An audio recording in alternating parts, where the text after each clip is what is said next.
अभी भी नहीं आ रही है सबको मेरी आवाज?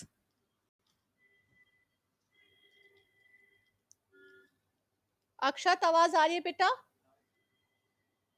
Okay, all right.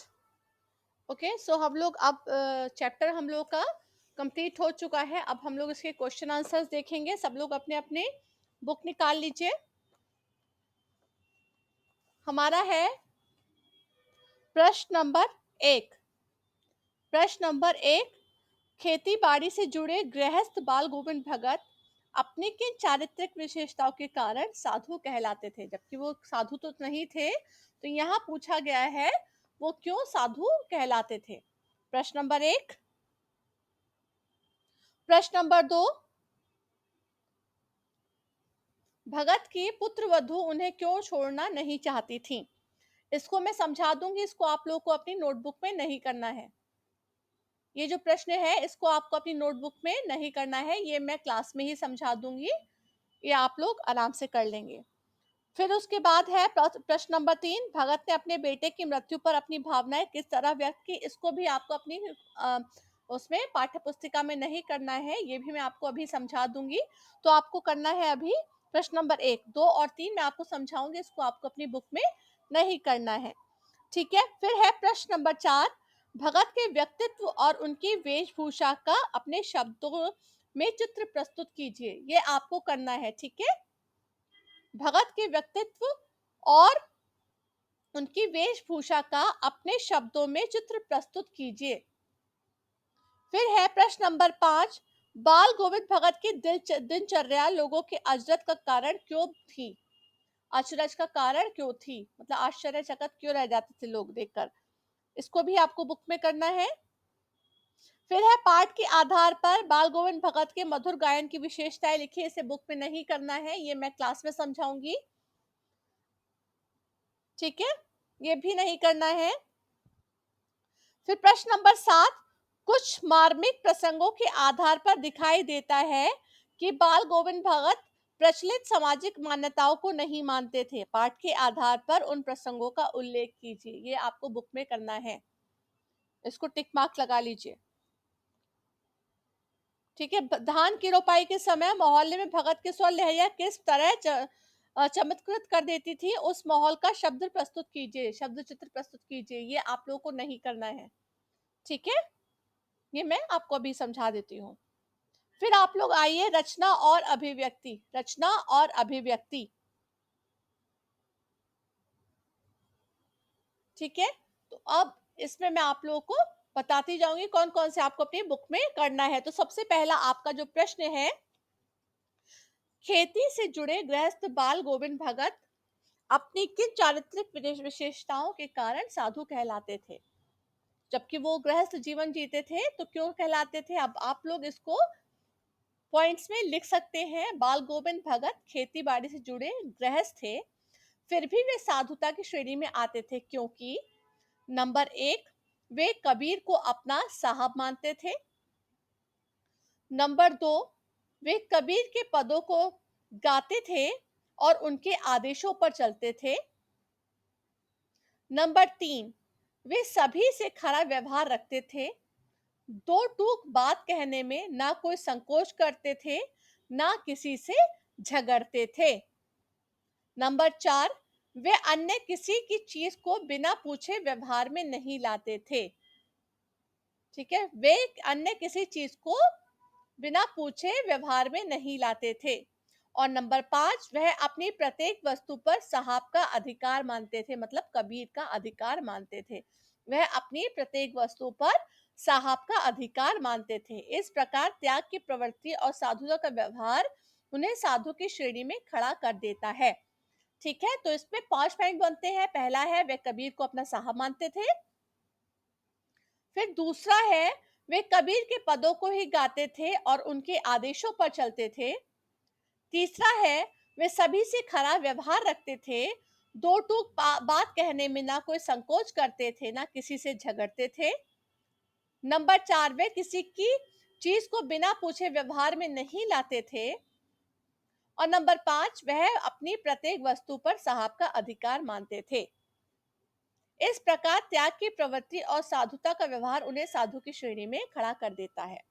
अब जो प्रश्न नंबर 2 है, ये आपको अपनी बुक में नहीं करना, 2 और 3 नहीं करना है, ये मैं आपको क्लास में समझा देती हूँ। अगर ये करने के लिए आएगा तो आप आराम से कर सकते हैं।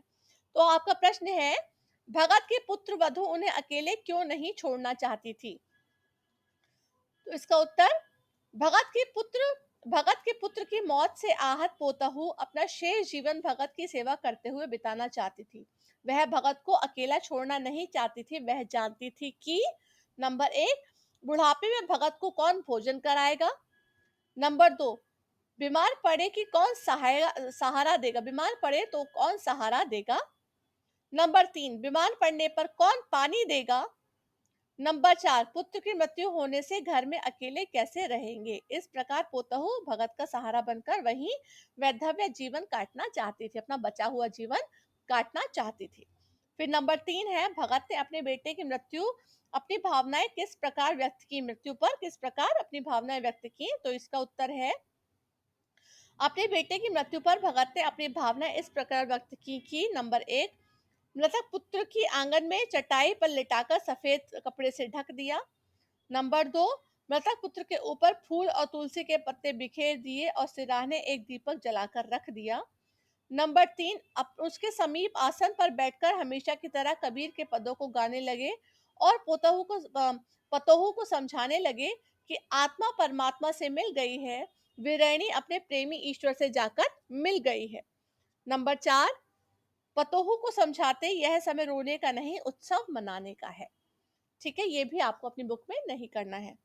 अब है आपका प्रश्न नंबर 4, भगत के व्यक्तित्व और उसकी वेशभूषा का अपने शब्दों में चित्र प्रस्तुत कीजिए।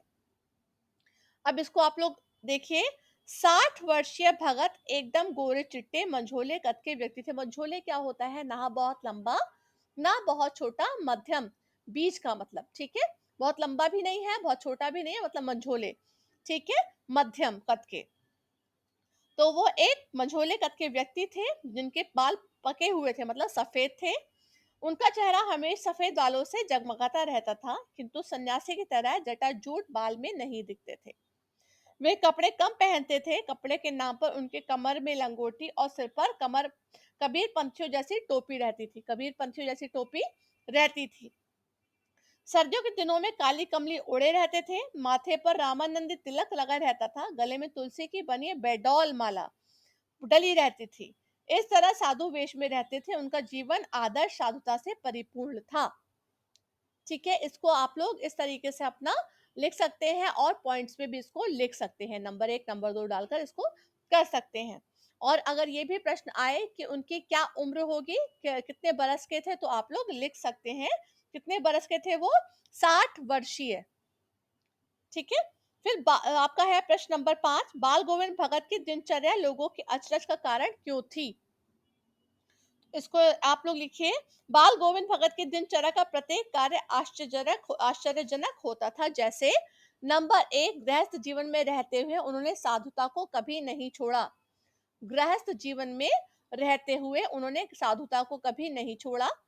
नंबर 2, भूल कर भी दूसरे की वस्तु को बिना पूछे प्रयोग नहीं करते थे। भूल कर भी दूसरे की वस्तु को बिना पूछे प्रयोग नहीं करते थे। नंबर 3, भोर में ही नित्य एक्सक्यूज मी भोर में ही नित्य 2 मील दूर जाकर नदी स्नान कर लौटना हमेशा की तरह दिनचर्या में था। शरद ऋतु में नदी नहाकर पोखर के टेर लगाते देखकर लोगों को आश्चर्य होता था। मतलब इतनी ठंडी में भी जब वो नदी पे नहाने जाते थे तो लोगों को उनको देखकर आश्चर्य होता था। नंबर 4, दांत किटकिटाने वाली ठंडी में तेल लगाते खंजड़ी बजाते समय उनके माथे पर श्रम बिंदु चमक उठते थे। श्रम बिंदु मतलब पसीने की बूंदें चमक उठती थी। नंबर 4, उपवास रखकर पैदल ही 30 कोस दूर गंगा स्नान पर जाते और रास्ते में बिना कुछ खाए घर लौटते थे। नंबर 6, मरणासन स्थिति में वही जवानी वाली आवाज, वही नियम, लोगों को अवाक किए बिना नहीं रहते थे। ठीक है, तो उनका जब इतने बूढ़े भी हो गए थे तब भी वो अपनी जवानी वाला जीवन ही जीते थे कि उन्हें जाकर 2 कोस दूर स्नान करना है नदी में, और कबीर के पद गाने हैं, दोहे अपने आराम से गीत गाने हैं और अपनी खेती-बाड़ी करनी है। तो उनको देखकर सब लोग अवाक रह जाते थे। ये प्रश्न का उत्तर समझ में आया सबको? ओके, अब है आपका प्रश्न नंबर 6, पाठ के आधार पर बाल गोविंद भगत के मधुर गायन की विशेषताएँ लिखिए।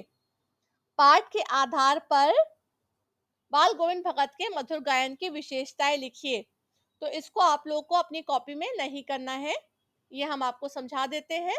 बाल गोविंद भगत के मधुर गायन की विशेषता यह थी कि कबीर के सीधे-साधे पद उनके कंठ से निकलकर सजीव हो उठते थे। मतलब सीधे-साधे गाने भी उनके कंठ से निकलकर सजीव हो उठते थे, जिसे सुनकर लोग, बच्चे, औरतें इतने मंत्रमुग्ध हो जाते थे कि उस पर झूम उठते थे। औरतों के होंठ स्वाभाविक रूप से कँप-कँपाने लगते थे। हल चलाते समय कृषकों के पैर क्रम ताल में उठने लगते थे।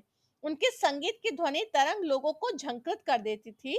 उनके संगीत से ऐसा लगता था कि स्वर एक तरंग स्वर्ग की ओर जा रही है और दूसरी तरंग लोगों के कानों में। मतलब उनका गाना ऐसा था कि ऐसा लगता था कि एक जो स्वर जा रहा है वो सीधा स्वर्ग की ओर जा रहा है और दूसरा लोगों के कानों में जा रहा है। लोग झूमने लगते थे और जो खेती-बाड़ी करते लोगों के जो कदम ताल थी कृषकों की, वो एक साथ चलने लगती थी।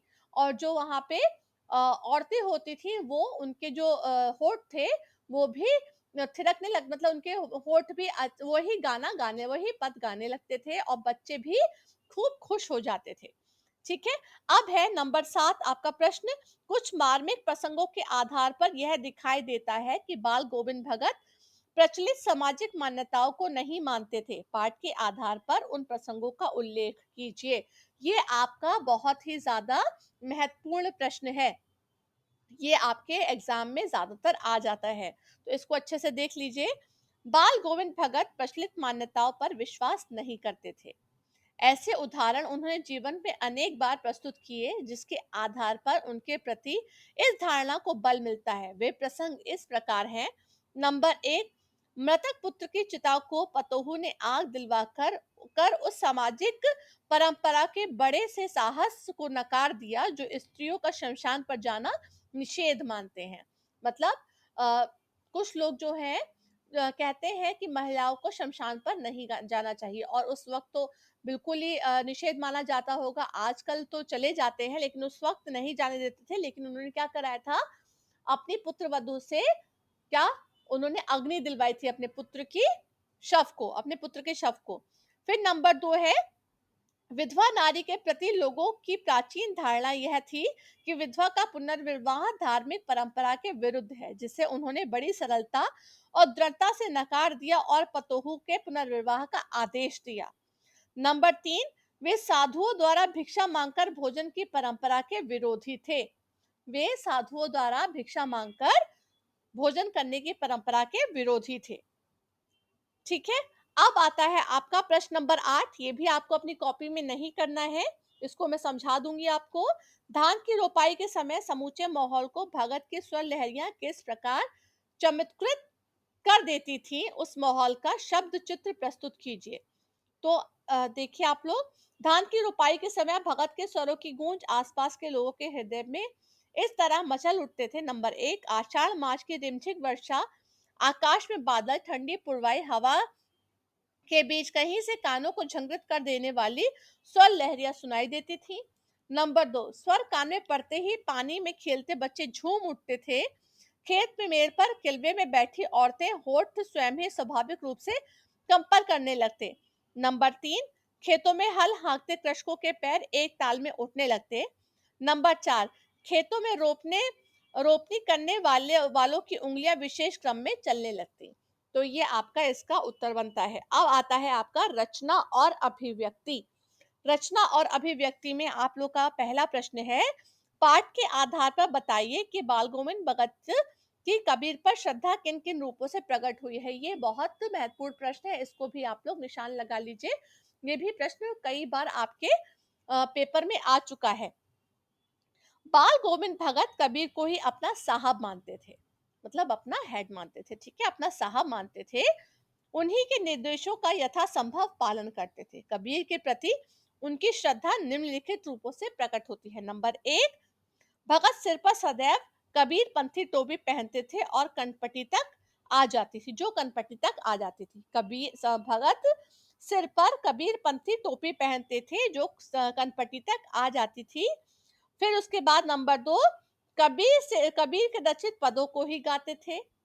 नंबर 3, वे उन्हीं के बताए आदर्शों पर चलते थे।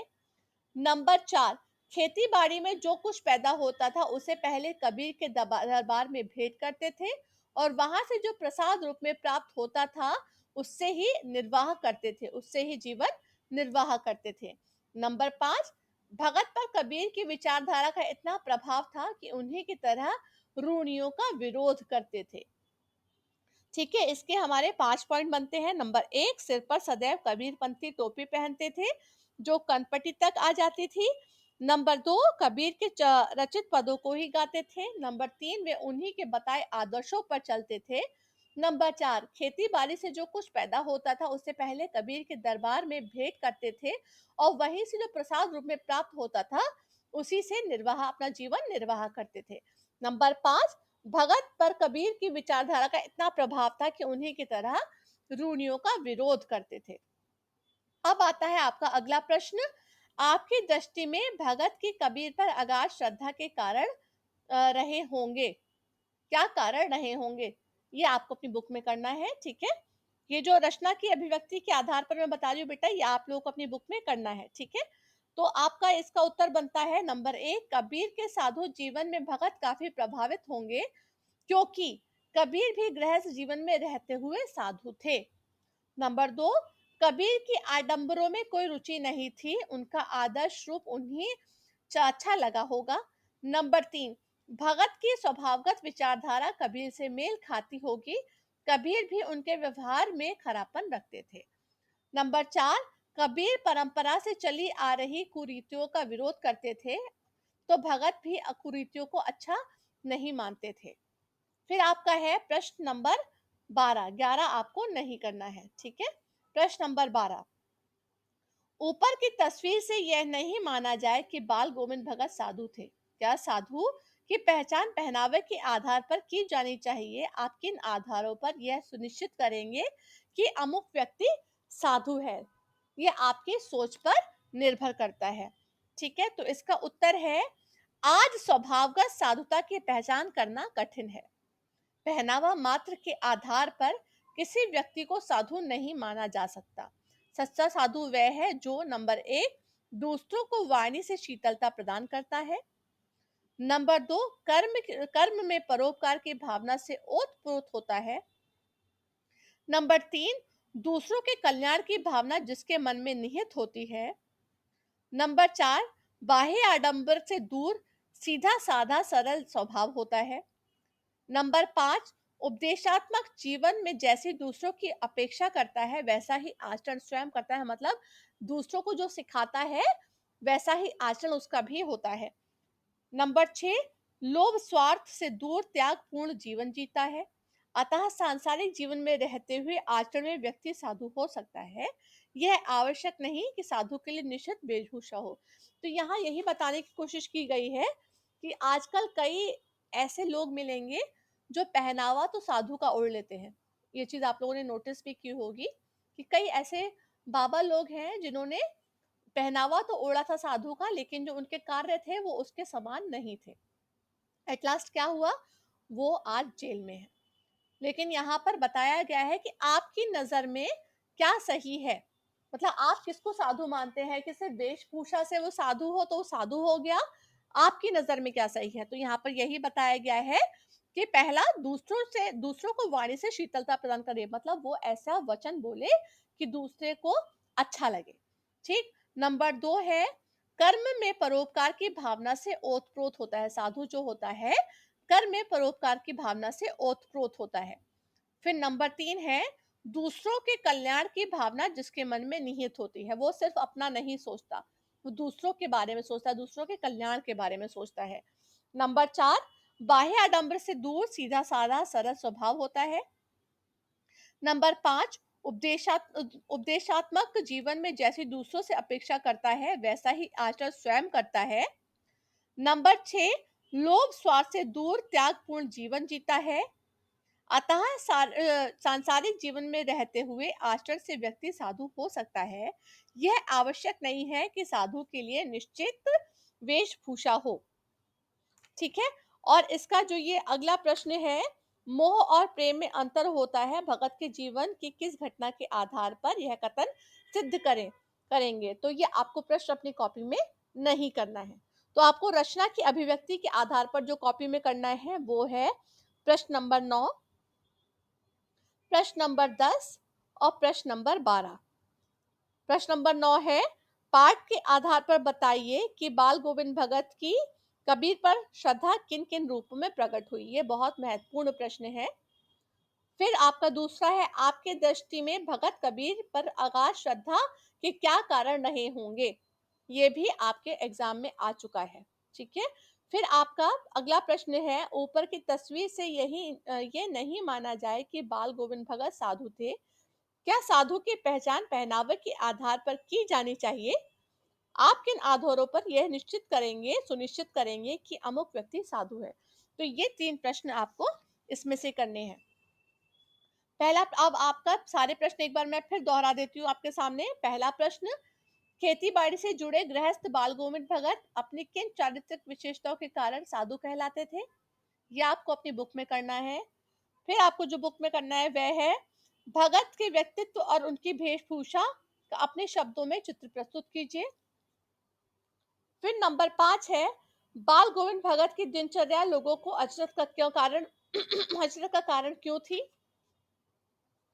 फिर है आपका प्रश्न, पाठ के आधार पर बाल गोविंद भगत के मधुर गायन की विशेषताएं लिखिए। फिर है आपका, कुछ मार्मिक प्रसंगों के आधार पर यह दिखाई देता है कि बाल गोविंद भगत प्रचलित सामाजिक मान्यताओं को नहीं मानते थे। पाठ के आधार पर उन प्रसंगों का उल्लेख कीजिए। तो ये आप लोगों को सबको समझ में आ गया। अमृतांश, राघव, पारुल, फातिमा,